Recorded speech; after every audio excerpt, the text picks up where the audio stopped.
Good afternoon, students. നമ്മൾ different types of different methods of design ആണ് ഇന്നലെ കഴിഞ്ഞ ക്ലാസ് ഡിസ്കസ് ചെയ്തത്. അതിൽ working stress method, ultimate load design, then limit state method ആണ് പറഞ്ഞ ടൈപ്സ്. അതിൽ വർക്കിംഗ് സ്ട്രെസ് മെത്തേഡും അൾട്ടിമേറ്റ് ലോഡ് ഡിസൈനും നമ്മൾ എന്ത് ചെയ്തു കഴിഞ്ഞ ക്ലാസ്സിൽ അതിൻ്റെ മെത്തേഡ് ഏതൊക്കെയാണെന്നുള്ളത് നോക്കി. ഇനി ഇന്ന് ഡിസ്കസ് ചെയ്യുന്നത് ലിമിറ്റ് സ്റ്റേറ്റ് മെത്തേഡാണ്.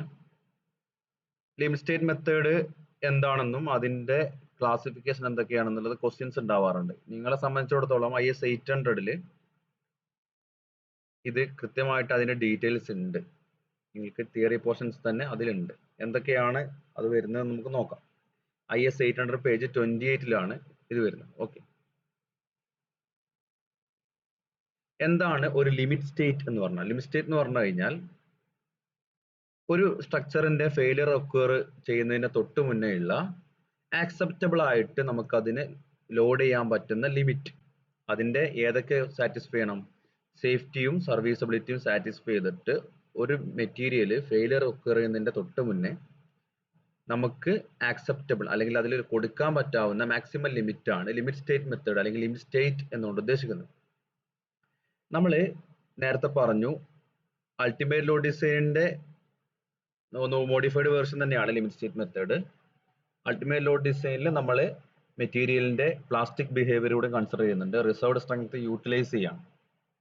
ലിമിറ്റ് സ്റ്റേറ്റ് മെത്തേഡിലും അത് തന്നെയാണ് യൂട്ടിലൈസ് ചെയ്യുന്നുണ്ട്. പ്രത്യേകിച്ച് സ്റ്റീലിന്റെ കേസ് ആവുമ്പോൾ ഈൽഡ് പോയിന്റ് കഴിഞ്ഞാൽ വലിയൊരു ഏരിയ ഉണ്ട്, വലിയൊരു പോർഷൻസ് ഉണ്ട്, അതും കൂടെ നമ്മൾ യൂട്ടിലൈസ് ചെയ്യുന്നു. പക്ഷേ ലിമിറ്റ് സ്റ്റേറ്റിൽ വരുന്ന കുറച്ചുകൂടി അഡ്വാൻറ്റേജ് ആയിട്ടുള്ളത് ഇതിനെ സർവീസബിലിറ്റി ക്രൈറ്റീരിയയിൽ കൂടി ഇത് കൺസിഡർ ചെയ്യുന്നുണ്ട്. അതായത് ഡിഫ്ലക്ഷൻ, ക്രാക്കിങ്സ് പോലെയുള്ള ഒരു മെറ്റീരിയൽ അതിന്റെ ലൈഫ് സ്പാനിൽ ഉണ്ടാവുന്ന ത്രൂ ഔട്ട് അതിന്റെ ലൈഫ് സ്പാനിൽ വരുന്ന ക്രാക്സും ഡെവലപ്മെന്റ്സിനെയും നമ്മൾ കൺസിഡർ ചെയ്തിട്ടാണ് ഡിസൈൻ ചെയ്യുന്നത്. അതിൽ വരാൻ ചാൻസ് ഉള്ള ക്രാക്കുകൾ, എന്തെങ്കിലും സർവീസ് ആയിട്ടുള്ള വൈബ്രേഷൻസ് തുടങ്ങിയ കാര്യങ്ങൾ കൂടെ കൺസിഡർ ചെയ്തിട്ടാണ് ലിമിറ്റ് സ്റ്റേറ്റിൽ ഡിസൈൻ ചെയ്യുന്നത് മാത്രം.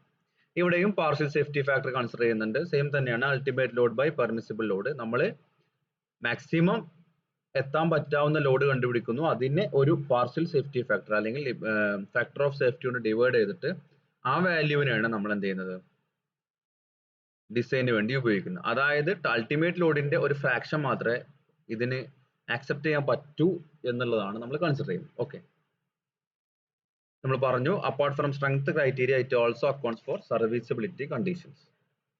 മേജർ ആയിട്ട് ലിമിറ്റ് സ്റ്റേറ്റ് രണ്ടായിട്ട് ക്ലാസിഫൈ ചെയ്തിട്ടുണ്ട്. Limit state of strength and limit state of serviceability. ഇത് ക്വസ്റ്റ്യനുകൾ സ്ഥിരമായിട്ട് കാണാറുണ്ട്. രണ്ട് ക്ലാസിഫിക്കേഷൻ ആണ് ലിമിറ്റ് സ്റ്റേറ്റിൽ ഉള്ളത്, ലിമിറ്റ് സ്റ്റേറ്റ് ഓഫ് സ്ട്രെങ്ത്തും ലിമിറ്റ് സ്റ്റേറ്റ് ഓഫ് സർവീസബിലിറ്റി.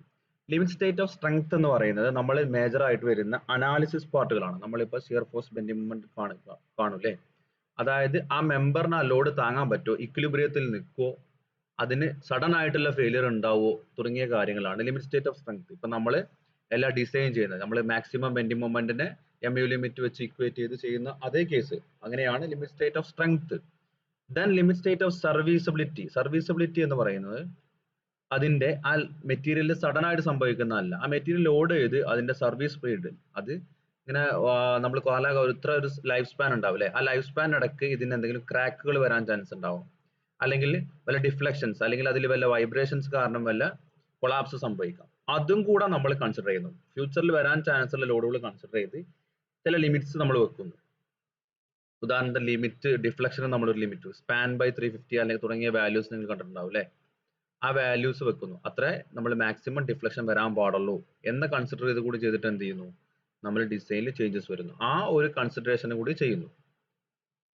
അതായത് ഡിഫ്ലക്ഷന്റെ മാക്സിമം എത്ര വരാൻ പറ്റും, ക്രാക്സ് ഡെവലപ്പ് ചെയ്യാണ്ടിരിക്കാൻ എന്തൊക്കെ പ്രൊവൈഡ് ചെയ്യാൻ പറ്റും തുടങ്ങിയ കാര്യങ്ങളും കൂടെ കൺസിഡർ ചെയ്തിട്ടാണ് ലിമിറ്റ് സ്റ്റേറ്റ് മെത്തേഡ് നമ്മൾ പ്രൊസീഡ് ചെയ്യുന്നത്.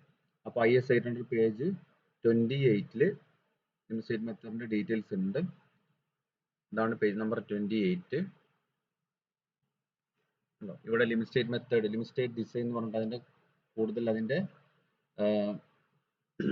തിയറി പോർഷൻസ് ഇവിടെ ഉണ്ട്. നിങ്ങൾക്ക് എക്സാം ചോദിക്കുകയാണെങ്കിൽ ഇതിൽ നിന്ന് എഴുതാവുന്നതേ ഉള്ളൂ. Okay, limit state of strength and limit state of serviceability. Okay, ആ പേജ് ഒന്ന് ഫെമിലറൈസ് ചെയ്യാൻ വേണ്ടി മാത്രമാണ് കാണിച്ചു തന്നത്.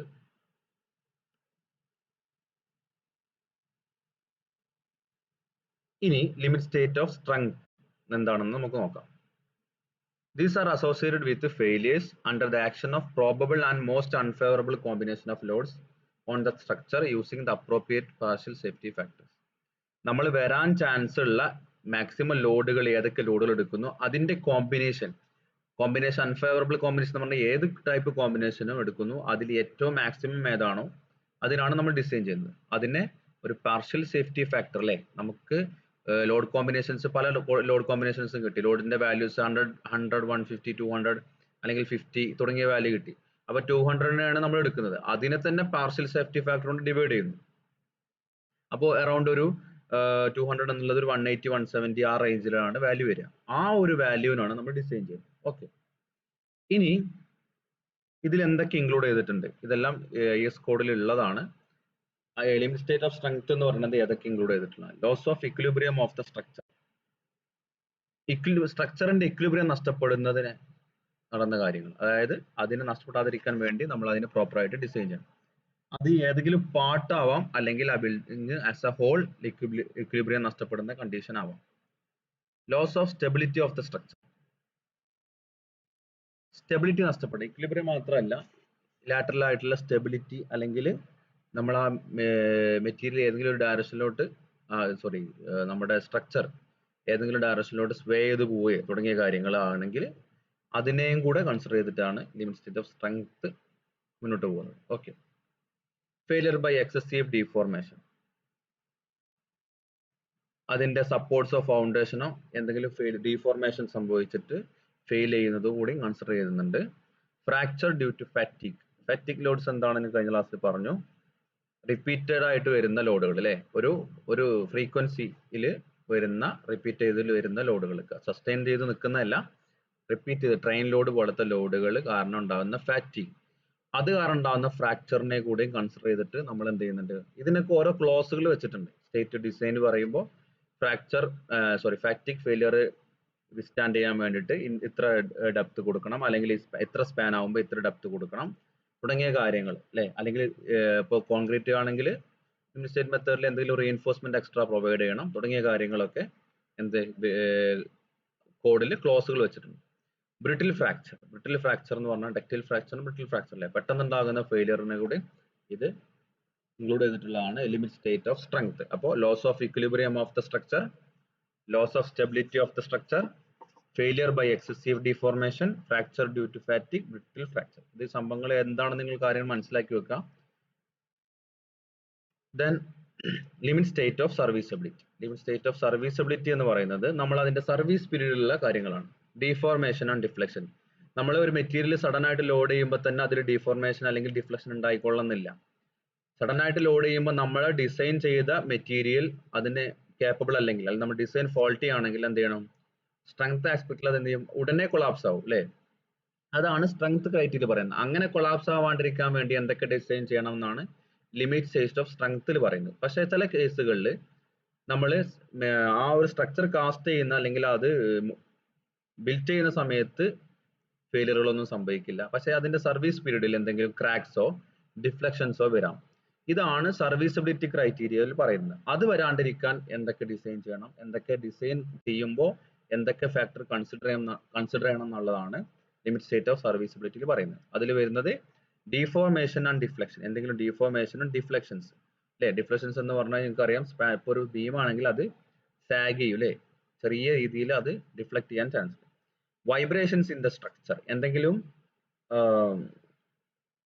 നാച്ചുറൽ കലാമിറ്റീസ് കാരണോ അല്ലെങ്കിൽ നമ്മൾ അതിൽ ആ സ്ട്രക്ചറിനകത്ത് വർക്ക് ചെയ്യുന്ന എന്തെങ്കിലും മെഷീനറീസോ കാരണം ഉണ്ടാകുന്ന വൈബ്രേഷൻസ് കാരണം ഉണ്ടാകുന്ന ഫെയിലിയർ കൂടെ ലിമിറ്റ് സ്റ്റേറ്റ് ഓഫ് സർവീസബിലിറ്റിയിൽ അക്കൗണ്ട് ചെയ്യും. Repair of damage or crack due to fat, ഡാമേജുകൾ അല്ലെ, എന്തെങ്കിലും ഡാമേജുകൾ വന്നാൽ എങ്ങനെ റിപ്പയർ ചെയ്യാൻ പറ്റും. അതുപോലെ തന്നെ ക്രാക്ക് ഡ്യൂ ടു ഫാറ്റിക് ലോഡിൽ നമ്മൾ പറഞ്ഞു എന്തെങ്കിലും ക്രാക്സ് ഡെവലപ്പ് ചെയ്യും. ഫാറ്റിക് ലോഡ് കാരണം ഉണ്ടാകുന്ന ക്രാക്സ്, മെയിൻ ആയിട്ട് ഡിഫ്ലക്ഷൻസ് ആൻഡ് ക്രാക്സ് ആണ് സർവീസബിലിറ്റിയിൽ വരുന്നത്. Okay, corrosion and durability, corrosion ഒക്കെ സർവീസ് പീരീഡിലാണ് വരിക. നമ്മൾ ലോഡ് ചെയ്യുന്ന സമയത്ത് തന്നെ വരില്ല അല്ലെ, സർവീസ് പീരീഡിലാണ് കൊറോഷൻ ചെയ്യുക. അപ്പൊ അതിന് എന്തൊക്കെ കൺസിഡർ ചെയ്യാം, ഏതൊക്കെ ടൈപ്പ്, പ്രത്യേകിച്ച് സ്റ്റീൽ സ്ട്രക്ചേഴ്സ് ആകുമ്പോൾ ഒന്നുകിൽ സ്റ്റെയിൻലെസ് സ്റ്റീലുകൾ ഉപയോഗിക്കാം, അല്ലെങ്കിൽ ഇത് പെയിന്റ് ചെയ്യണം അല്ലെ, പീരിയോഡിക് ആയിട്ട് പെയിന്റ് ചെയ്യണം, ഇത്ര വർഷം കൂടുമ്പോൾ പെയിന്റ് ചെയ്യണം തുടങ്ങിയ കാര്യങ്ങൾ നമ്മൾ ചെയ്യുന്നു. പിന്നെ ഫയർ, ഫയറും സർവീസ് പീരീഡിൽ വരാൻ ചാൻസ് ഉള്ള ഒരു കണ്ടീഷനാണ്. ഓക്കെ, ഇത്രയാണ് നമുക്ക് മെത്തേഡ്സ് പഠിക്കാനുള്ളത്. ഇനി നമുക്ക് ഇതിലോട്ട് ചാപ്റ്ററിൽ വരുന്നത് കണക്ഷൻസ് ആണ്. Different types of connections in steel members. രണ്ട് സ്റ്റീൽ മെമ്പേഴ്സ് നമുക്കറിയാം. സ്റ്റീൽ എന്ന് പറയുന്നത് നമുക്ക് സൈറ്റിൽ കാസ്റ്റ് ചെയ്യാൻ പറ്റുന്ന സാധനമാണ്. നമ്മൾ മാർക്കറ്റിൽ സ്റ്റാൻഡേർഡ് ആയിട്ടുള്ള സൈസുകൾ നമ്മൾ പർച്ചേസ് ചെയ്ത് നമ്മുടെ ഡിഫറെന്റ് ഷേപ്പിലോട്ട്, നമ്മുടെ ഡിസൈർഡ് ഷേപ്പിലോട്ട് ഇതിനെ മോഡിഫൈ ചെയ്തെടുക്കുകയാണ് ചെയ്യുന്നത്. അപ്പോൾ നമുക്ക് നോർമലായിട്ട് രണ്ട് മെമ്പേഴ്സിനെ തമ്മിൽ കണക്ട് ചെയ്യേണ്ടി വരും. ആ കണക്ട് ചെയ്യുന്ന ഡിഫറെന്റ് ടൈപ്സ് ഓഫ് കണക്ഷൻസ് ആണ് നമ്മൾ ഇനി പഠിക്കുന്നത്. എന്തിനാണ് ഇങ്ങനെ കണക്ട് ചെയ്യുന്നത്? ആ രണ്ട് മെമ്പറുകളും നമുക്ക് ഒരു യൂണിറ്റ് ആയിട്ട് ആക്ട് ചെയ്യണം. അതിനാണ് നമ്മൾ അത് കണക്ട് ചെയ്യുന്നത്. അപ്പോൾ ആ കണക്ഷൻ എന്തായിരിക്കണം? സ്ട്രോങ് ആയിരിക്കണം, എഫിഷ്യന്റ് ആയിരിക്കണം, അല്ലേ? അത് കണക്ഷൻ എന്ത് ചെയ്യാൻ പാടില്ല? വിട്ടുപോകാനോ അതിന്റെ സർവീസ് ലോഡ് ചെയ്യുമ്പോൾ വിട്ടുപോകാനോ, അത് അത്രയും ലോഡ് താങ്ങുന്നതായിരിക്കണം. അതിൽ വരാവുന്ന ലോഡുകൾ മാക്സിമം വിസ്റ്റാൻഡ് ചെയ്യാൻ പറ്റുന്ന കണക്ഷൻസ് ആയിരിക്കണം നമ്മൾ പ്രൊവൈഡ് ചെയ്യുന്നത്. പ്രത്യേകിച്ച് സ്റ്റീൽ സ്ട്രക്ചേഴ്സ് എന്ന് പറയുന്നത് ഹെവി സ്ട്രക്ചേഴ്സ് ആണ്. അതുകൊണ്ട് കണക്ഷൻസ് വെരി ഇമ്പോർട്ടന്റ് ആണ്. Okay, steel compared to RCC നമുക്ക് വരുന്ന മേജർ ഡിഫറൻസും ഈ കണക്ഷൻസുമായിട്ട് ബന്ധപ്പെട്ട കാര്യങ്ങളാണ്. അപ്പോൾ മെയിൻ ആയിട്ട് 3 ടൈപ്പ് കണക്ഷൻസ് ആണുള്ളത്: riveted, bolted and welded connections. Riveted connection, bolted connection and welded connection നിങ്ങൾക്ക് അറിയാവുന്ന കാര്യങ്ങൾ തന്നെയാണ്. റിവെറ്റ് എന്ന് പറയുന്നത് ഈ ഫസ്റ്റ് പിക്ചറിൽ കാണുന്നതാണ്.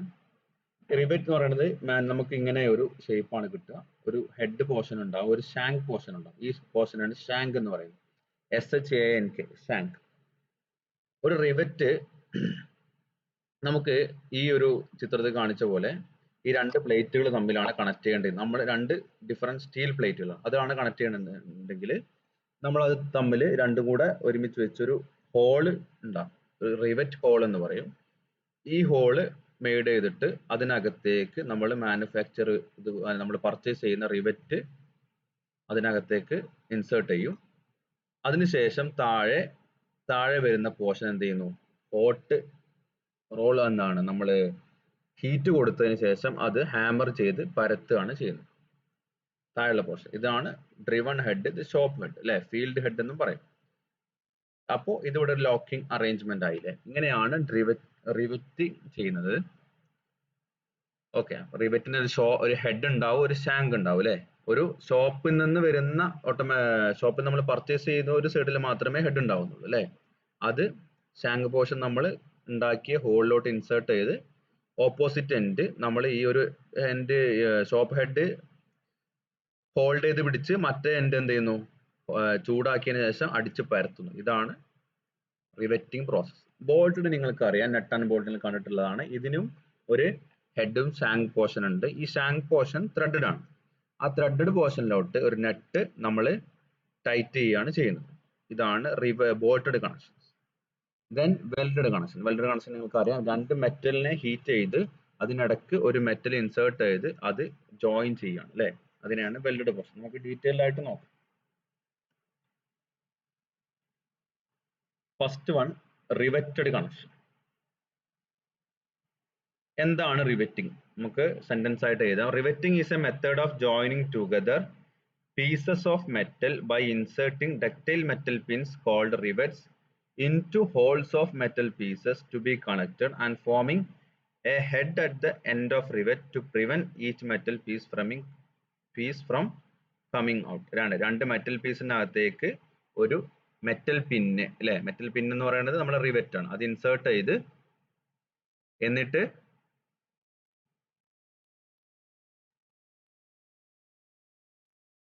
മറ്റേ എൻഡിൽ നമ്മൾ എന്ത് ചെയ്യുന്നു? ഹാമർ വെച്ച് ഒരു ഹെഡ് ഫോം ചെയ്യണം. ഓക്കെ, നോർമലി ഒരു റിവെറ്റിന് രണ്ട് പാർട്സ് ഉണ്ട്, ഹെഡ് ആൻഡ് ഷാങ്ക്, അല്ലെ? Head and shank. നോർമലി ഒരു റിവെറ്റിന്റെ സൈസ് പറയുന്നത് ഷാങ്കിന്റെ ഡയമീറ്ററിനെ ബേസ് ചെയ്തിട്ടാണ്. Size of the rivet is specified by diameter of the shank എന്ന് പറയാം, അല്ലെങ്കിൽ size of the shank. Shank പോർഷന്റെ ഇതാണ് ഷാങ്ക്, അല്ലെ? ഈ പിക്ചറിൽ ഈ ഒരു പോർഷൻ ആണ് ഹെഡ്, ഇത് ഷാങ്ക്. ഈ ഒരു പോർഷൻസ് ആണ് ഷാങ്ക്. ഇതിന്റെ ഡയമീറ്റർ ആണ് നോർമലി റിവെറ്റിന്റെ സൈസ് ആയിട്ട് സ്പെസിഫൈ ചെയ്യുക. റിവെറ്റിന്റെ ഡയമീറ്റർ എന്ന് പറയുന്നത് ഷാങ്കിന്റെ ഡയമീറ്റർ ആണ്. Okay, generally rivet hole is kept 1.5 to 2 mm more than the size of the rivet. ഒരു റിവെറ്റിന്റെ സൈസിനേക്കാളും 1.5 to 2 mm കുറച്ചധികം സൈസുള്ള ഒരു ഹോളാണ് നമ്മൾ മേക്ക് ചെയ്യുന്നത്. രണ്ട് മെറ്റൽ പീസിന്റെ ഇടയ്ക്കുള്ള ഹോള് നമ്മൾ മേക്ക് ചെയ്യുന്നത് റിവറ്റിന്റെ സൈസിനേക്കാളും കുറച്ചുകൂടെ അധികമുള്ള സൈസ്. ഇത് എന്തിനാണെന്ന് ചോദിച്ചാൽ നമ്മൾ യൂഷ്വലി ഇത് ഇറക്കി വെച്ചതിന് ശേഷം സോപ്പിൽ നിന്ന് മെയ്ഡ് ചെയ്ത് വന്ന ഹെഡിനെ ഹോൾഡ് ചെയ്ത് പിടിച്ച് ഇതിനെ ഹീറ്റ് ചെയ്യുന്നു. ഹീറ്റ് ചെയ്തിട്ട് ഈ ഒരു പോർഷനിലെ ഈ ഒരു പോർഷൻ ഇപ്പോൾ നേരത്തെ ഈ ഡോട്ടർ ലൈന് പോലെയാണ് കാണുന്നത്. ഈ ഡോട്ടർ ലൈനിനെ നമ്മൾ ഹാമറിങ് ചെയ്ത് അടിച്ച് പരത്തുകയാണ് ചെയ്യുന്നത്. ഇങ്ങനെ ചെയ്യുമ്പോൾ കുറച്ച് പോർഷൻ ഇതിന്റെ ഇടക്ക് കുറച്ച് പോർഷൻസ് അങ്ങോട്ട് നീങ്ങാൻ ചാൻസ് ഉണ്ട് അല്ലേ. അങ്ങനെ ഇത് ഈ ഒരു ഭാഗം എക്സ്പാൻഡ് ചെയ്യും. ആ എക്സ്പാൻഡ് ചെയ്ത് ഈ ഹോൾ ടൈറ്റ് ആവാൻ വേണ്ടിയിട്ടാണ് നേരത്തെ rivet hole 1.5 mm to 2 mm more than size of the rivet നമ്മൾ മേക്ക് ചെയ്യുന്നു. ഓക്കെ, ഈ റിവറ്റ് ഹോൾ മേക്ക് ചെയ്യുക ഒന്നല്ലെങ്കിൽ പഞ്ച് ചെയ്തിട്ട്, അല്ലെങ്കിൽ ചെറിയ ഷീറ്റ് മെറ്റൽസ് കാര്യങ്ങളാണെങ്കിൽ പഞ്ച് ചെയ്യും, അല്ലെങ്കിൽ നമ്മൾ എന്ത് ചെയ്യും, ഡ്രിൽ ചെയ്തിട്ടാണ് റിവറ്റ് ഹോൾസ് മേക്ക് ചെയ്യുന്നത്. ഇനി അതിന്റെ പ്രോസസ് ആണ് പറയുന്നത്. After inserting the rivet into the hole by holding the shop head, hammering is made at the other end with red hot heat. Red hot heat നന്നായിട്ട് അല്ലേ, ഒരു metal piece നമ്മൾ ഉരുകണമെങ്കിൽ അതല്ലെങ്കിൽ അതിന്റെ ഷേപ്പ് മാറ്റിയെടുക്കണമെങ്കിൽ നല്ല heat, നല്ല high temperature heat provide ചെയ്യണം. അപ്പോൾ after inserting the rivet into the hole by holding the shop head, hammering is made at the other end with red hot heat. അങ്ങനെ അതിനുശേഷം എന്തുണ്ടാവും, resulting in the expansion of the rivet to completely fill up the rivet hole and also into formation of driven head. നമ്മൾ ആ rivet hall അല്പം വലുതായിട്ടാണ് നമ്മൾ ഉണ്ടാക്കിയത്. അതിൽ ഇത് കംപ്ലീറ്റ് എക്സ്പാൻഡ് ചെയ്ത് ഒരു ഡ്രിവൺ ഹെഡ് അതർ എൻഡിൽ ഫോം ചെയ്യും. ഇതിനാണ് ഫീൽഡ് ഹെഡ് അല്ലെങ്കിൽ ഡ്രിവൺ ഹെഡ് ഫോം ചെയ്യും. ഇങ്ങനെ രണ്ട് സൈഡും ലോക്ക് ആയിട്ടുള്ള ഒരു അറേഞ്ച്മെന്റ് ആണ് ആക്ച്വലി റിവറ്റ് വരുന്നത്.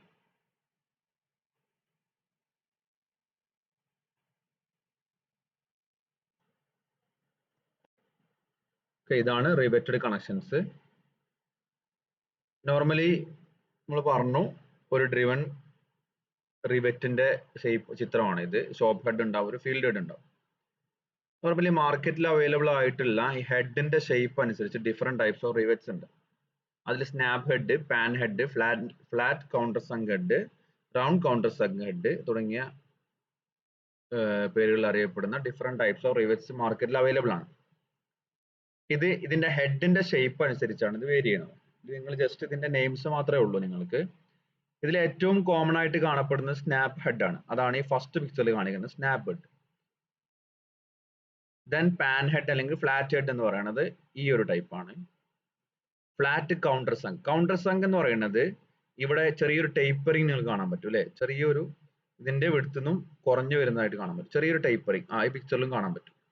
ഇതിന്റെ ടോപ്പ് സൈഡ് ഇങ്ങനെയുള്ള റിവറ്റില് ടോപ്പ് സൈഡ് ഫ്ലാറ്റ് ആണെങ്കിൽ ഫ്ലാറ്റ് കൗണ്ടർ സങ് ഹെഡും, ടോപ്പ് സൈഡ് ഇതുപോലെ ഈ ഒരു പിക്ചർ ലാസ്റ്റ് പിക്ചർ പോലെ റൗണ്ട് ആണെങ്കിൽ റൗണ്ട് കൗണ്ടർ സങ് ഹെഡും ആണ്. ജസ്റ്റ് നെയിംസ് മാത്രമേ ഉള്ളൂ. റിവറ്റഡ് കണക്ഷനിലെ ഡിഫറെന്റ് ടൈപ്സ്. ഈ റിവറ്റഡ് കണക്ഷൻസിന്റെ ഹെഡിന്റെ ഷേപ്പ് അനുസരിച്ചാണ് അത് വേരി ചെയ്യുന്നത്. Okay, then next type bolted connection. Bolted connection നിങ്ങൾക്ക് അറിയാവുന്ന കാര്യം തന്നെ. നമ്മൾ നോർമലി കാണുന്ന നെറ്റ് ആൻഡ് ബോൾട്ട് ഉപയോഗിച്ച് നമ്മൾ രണ്ട് മെമ്പറിനെ കണക്ട് ചെയ്യുന്നതിനെയാണ് ബോൾട്ടഡ് കണക്ഷൻ എന്ന് പറയുന്നത്. Here, the metal pin with a head at one end and a threaded shank at the other end to receive a nut. Metal pin ആണ്, അതിൽ ഒരു side head ഉണ്ട്, shank എന്ന് പറയുന്നത് ഇവിടെ ത്രെഡഡ് ആണ്, ത്രെഡഡ് ഷാങ്ക് ആണ്. അതർ എൻഡിൽ ഒരു നട്ട് റിസീവ് ചെയ്യാനുള്ള രീതിയിലാണ് ഷാങ്കിന്റെ അറേഞ്ച്മെന്റ്സ്. ഇവിടെയും ഹെഡിന് ഒരു ഡയമീറ്റർ ഉണ്ടാവും. ബോൾട്ട് ലെങ്ത് എന്ന് പറയുന്നത് ഹെഡ് കഴിഞ്ഞിട്ടുള്ള ടോട്ടൽ ലെങ്ത് പോർഷനെയാണ്, ഷാങ്കിന്റെ ലെങ്ത് ആണ് ആക്ച്വലി ബോൾട്ട് ലെങ്ത് എന്ന് പറയുന്നത്. പിന്നെ ഇത് നമ്മൾ നോർമലി ബോൾട്ട് നമ്മളൊരു മെറ്റൽ പ്ലേസ് ചെയ്യുമ്പോൾ വാഷേഴ്സ് കൊടുക്കാറുണ്ട് അല്ലേ. അത് ബോൾട്ടിന്റെ ഹെഡിന്റെ താഴെയും നെറ്റിന് മുകളിലായിട്ടും വാഷേഴ്സ് പ്രൊവൈഡ് ചെയ്യാറുണ്ട്, steel washers. Okay, bolt connections നമ്മൾ ജനറലി നമ്മൾ ഉപയോഗിക്കുന്നത് ടെൻഷൻ മെമ്പേഴ്സിലും കംപ്രഷൻ മെമ്പേഴ്സ് ഓൾമോസ്റ്റ് എല്ലാ നമ്മുടെ സ്ട്രക്ചറൽ എലമെന്റ്സിലും ബോൾട്ടഡ് കണക്ഷൻസ് ഉപയോഗിക്കാറുണ്ട്. കോളം ബേസസുകളിൽ ഉപയോഗിക്കാറുണ്ട്. നിങ്ങൾ ജനറലി ആയിട്ട് കണ്ടിട്ടുണ്ടാവും അല്ലെ, നമ്മുടെ നാടുകളിൽ ഇപ്പോൾ ഹൈമാസ് ലൈറ്റുകൾ ഒക്കെ വരുന്നുണ്ട്.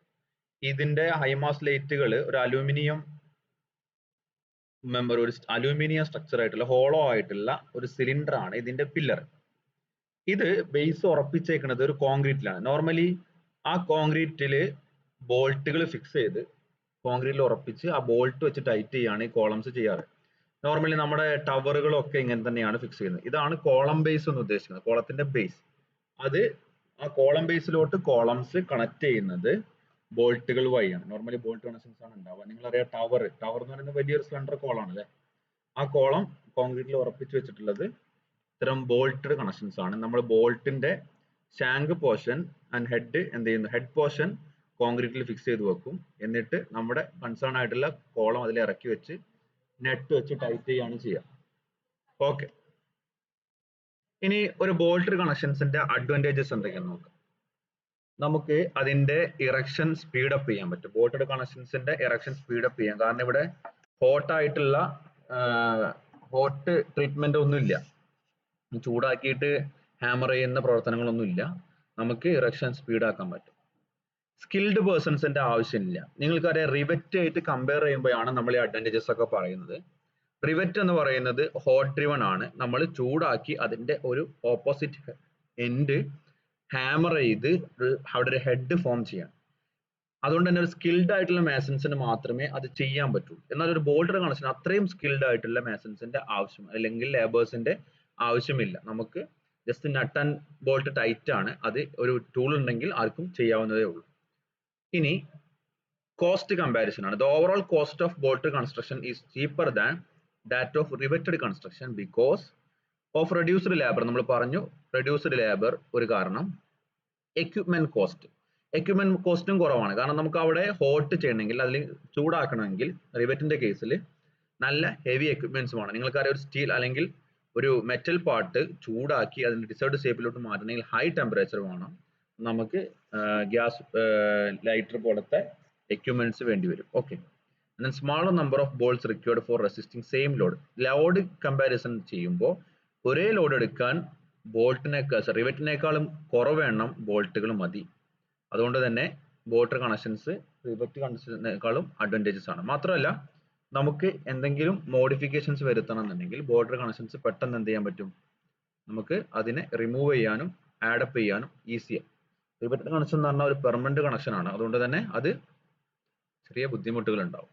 ഓക്കെ, ദെൻ അടുത്തത് നമുക്ക് ഇന്ന് ഡിസ്കസ് ചെയ്യുന്നത് വെൽഡഡ് കണക്ഷൻ ആണ്.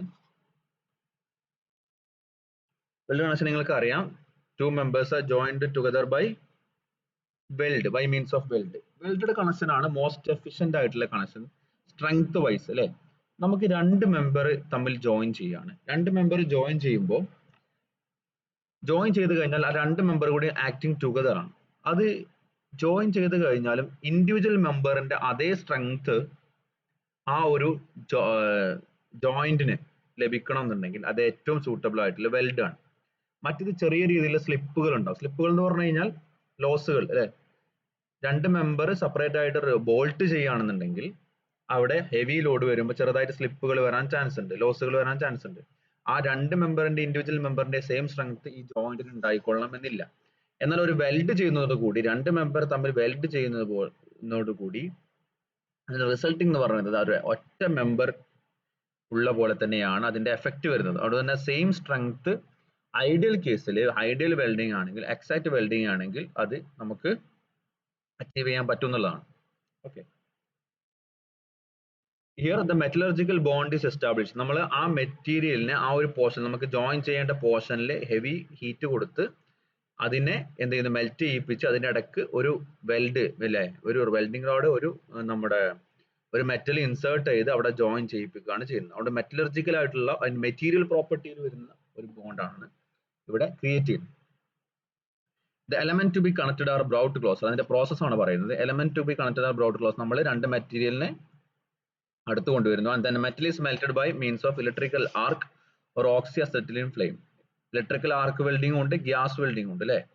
ആർക്ക് വെൽഡിംഗ്, ഇലക്ട്രിക്കൽ ആർക്ക് വെൽഡിംഗ് അല്ലെങ്കിൽ ഓക്സി അസെറ്റിലിൻ ഫ്ലെയിം വെൽഡിംഗ് അല്ലെ. നമ്മൾ രണ്ട് ടൈപ്പ് വെൽഡിംഗും കണ്ടിട്ടുണ്ടാവും. ഓക്കെ, വിത്ത് വെൽഡ് റോഡും കണ്ടിട്ടുണ്ടാവും. Which add metals to the joints. ആ ജോയിന്റിലേക്ക് ഈ വെൽഡ് റോഡിൽ നമുക്ക് വെൽഡിംഗ് റാഡ് എന്നൊക്കെ പറയില്ലേ. വെൽഡ് റോഡ് എന്ന് പറഞ്ഞാൽ അതിൽ പർട്ടിക്കുലർ ഒരു മെറ്റൽ ആണ്.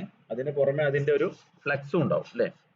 ഈ ഫ്ലെക്സ് അവിടെ നമ്മൾ ജസ്റ്റ് അതിന്റെ ഒരു കാറ്റലിസ്റ്റ് ആയിട്ട് മാത്രം ആക്ട് ചെയ്യുന്നത്. എന്നിട്ട് അത് നമ്മൾ പിന്നീട് നമ്മൾ റിമൂവ് ചെയ്യും.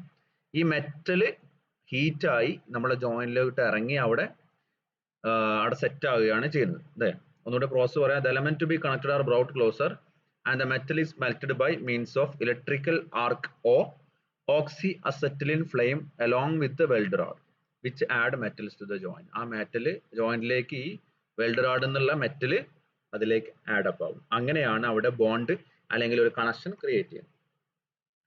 വെൽഡ് കണക്ഷൻ ഒരുപാട് അഡ്വാൻറ്റേജസ് ഉണ്ട്. എന്തൊക്കെയാണെന്ന് നോക്കാം.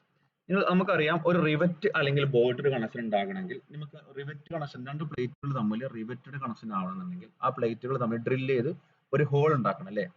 എന്നാൽ ഒരു വെൽഡ് കണക്ഷൻ ആവുമ്പോൾ ഇത്തരം ഹോളുകളുടെ ക്രിയേഷൻസ് ഒന്നുമില്ല. നമ്മൾ ആ മെറ്റീരിയലിന്റെ ക്രോസ് സെക്ഷനെ ഒന്നിനും അൾട്ടർ ചെയ്യുന്നില്ല. അതുകൊണ്ട് തന്നെ നെറ്റ് ഏരിയ എന്ന് പറയുന്ന സംഭവം ഗ്രോസ് നെറ്റ് ഏരിയയും ഗ്രോസ് ഏരിയയാണോ. നെറ്റ് ഏരിയ എന്ന് പറഞ്ഞാൽ അതിന്റെ ക്രോസ് സെക്ഷന്റെ ഏരിയയിൽ നിന്നും ഹോൾസ് വല്ലതും ഇട്ടിട്ടുണ്ടെങ്കിൽ അതിന്റെ ഏരിയ കുറക്കുന്നതാണ് അതിന്റെ നെറ്റ് ഏരിയ എന്ന് പറയുന്നത്.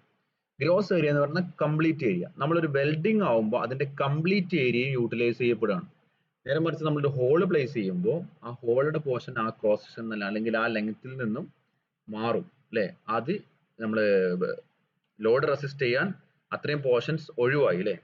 അതുകൊണ്ട് എഫക്റ്റീവ്നെസ് കുറയും. നമ്മുടെ ലോഡ് എത്രത്തോളം ക്യാരി ചെയ്യാൻ പറ്റും അതിന്റെ എഫക്റ്റീവ്നെസ് കുറയും. നമ്മളെ മെറ്റീരിയൽ കുറച്ച് ഭാഗങ്ങൾ ഒഴിവാക്കുകയാണ്. നമ്മൾ റിവറ്റഡ് ആണെങ്കിലും കൂടി അതിൽ ചില പാർട്ടുകൾ ഒഴിവാക്കുന്നതുകൊണ്ട് നമുക്ക് അത് ഒരു എഫക്റ്റീവ്നെസ് കുറക്കും.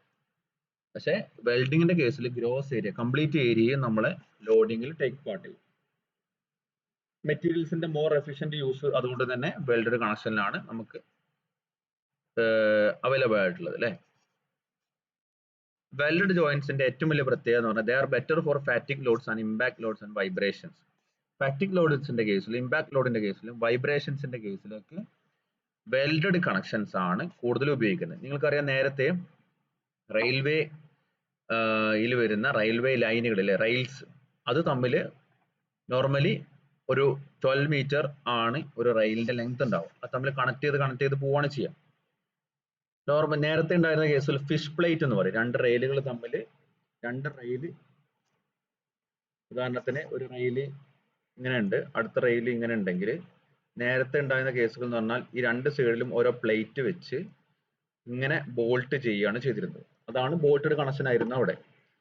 പക്ഷെ അതിലൂടെ കുറച്ചുകൂടി എഫിഷ്യന്റ് ആയിട്ടുള്ളത് വെൽഡഡ് കണക്ഷൻ ആയതുകൊണ്ട് ഈ ഇപ്പോ അധികം യൂസ് ചെയ്യുന്നത് രണ്ട് റെയിലുകൾ തമ്മിൽ വെൽഡ് ചെയ്യാണ് ചെയ്യുന്നത്. ഓക്കെ, ഇതിനെയാണ് ഫിഷ് പ്ലേറ്റ് എന്ന് പറയുന്നത്. സാന്ദർഭികമായിട്ട് പറഞ്ഞു തന്നു. അപ്പോൾ വെൽഡഡ് കണക്ഷൻസ് ആണ് more efficient for fatigue loads. റെയിൽസിലാണ് കൂടുതൽ ഫാറ്റിക് ലോഡ്സ് വരുന്നത് അല്ലെ. കണ്ടിന്യൂസ് ആയിട്ട് റിപ്പീറ്റ് ചെയ്ത് ലോഡുകൾ ആക്ട് ചെയ്യുന്നു റിലീസ് ചെയ്യുന്നു ആ രീതിയിൽ വരും.